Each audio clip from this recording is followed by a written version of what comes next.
Assalamualaikum warahmatullahi wabarakatuh.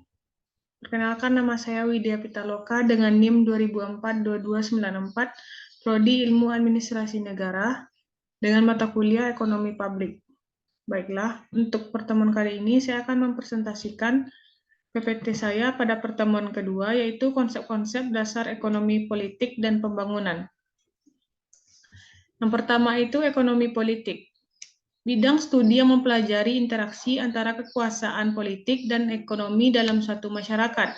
Hubungan antara politik dan ekonomi dianggap suatu sistem yang saling terkait, di mana kebijakan politik dapat mempengaruhi struktur ekonomi dan sebaliknya. Yang kedua itu ekonomi pembangunan. Ekonomi pembangunan adalah cabang ilmu ekonomi yang menganalisis masalah-masalah yang dihadapi oleh negara yang berkembang dan mencari solusi atau cara-cara untuk mengatasi permasalahan tersebut agar pembangunan ekonomi dapat berkembang dengan cepat.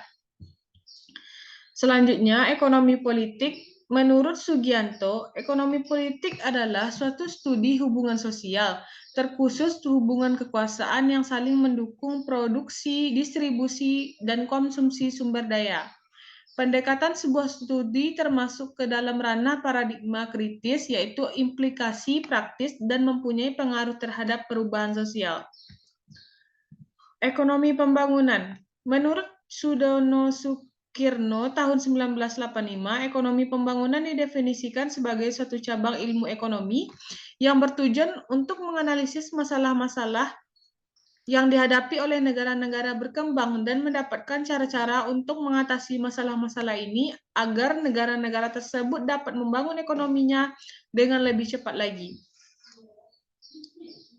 Contoh dari pembangunan ekonomi yang pertama itu pembangunan infrastruktur, yang kedua diversifikasi ekonomi, yang ketiga peningkatan sumber daya manusia, yang keempat promosi investasi dan kewirausahaan.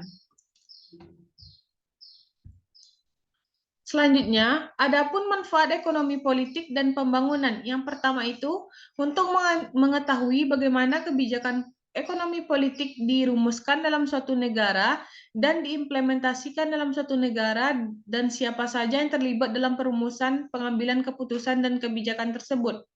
Yang kedua, untuk mengetahui dampak kebijakan pembangunan dan dampak pada kurun waktu dengan mencermati perilaku motivasi pada aktor dan bagaimana tinjauan ekonomi politik secara interaktif. Yang ketiga, sebagai alat analisis untuk mengkaji isu sosial yang menyangkut persoalan kebijakan dan pembangunan. Adapun isu-isu dari pembangunan, yang pertama itu kemiskinan, yang kedua keadilan sosial, yang ketiga pemerataan, yang keempat penataan kelembagaan, yang kelima demokrasi, dan yang keenam hak asasi manusia. Baiklah, kesimpulan dari pembahasan saya pada kali ini, yaitu pertumbuhan ekonomi dan pembangunan sosial tidak dapat dipisahkan dari faktor politik yang mempengaruhinya. Ekonomi politik membahas hubungan antara kebijakan ekonomi, struktur politik, dan hasil pembangunan. Dalam konteks ini, faktor politik seperti stabilitas politik, kebijakan pemerintah, dan distribusi kekuasaan memainkan peran kunci dalam menentukan arah dan keberhasilan pembangunan ekonomi suatu negara. Jadi pemahaman yang komprehensif tentang ekonomi politik yaitu membantu dalam merancang kebijakan pembangunan yang efektif dan berkelanjutan. Sekian presentasi saya pada kali ini. Saya sudahi, wabillahi taufik wal hidayah. Wassalamualaikum warahmatullahi wabarakatuh.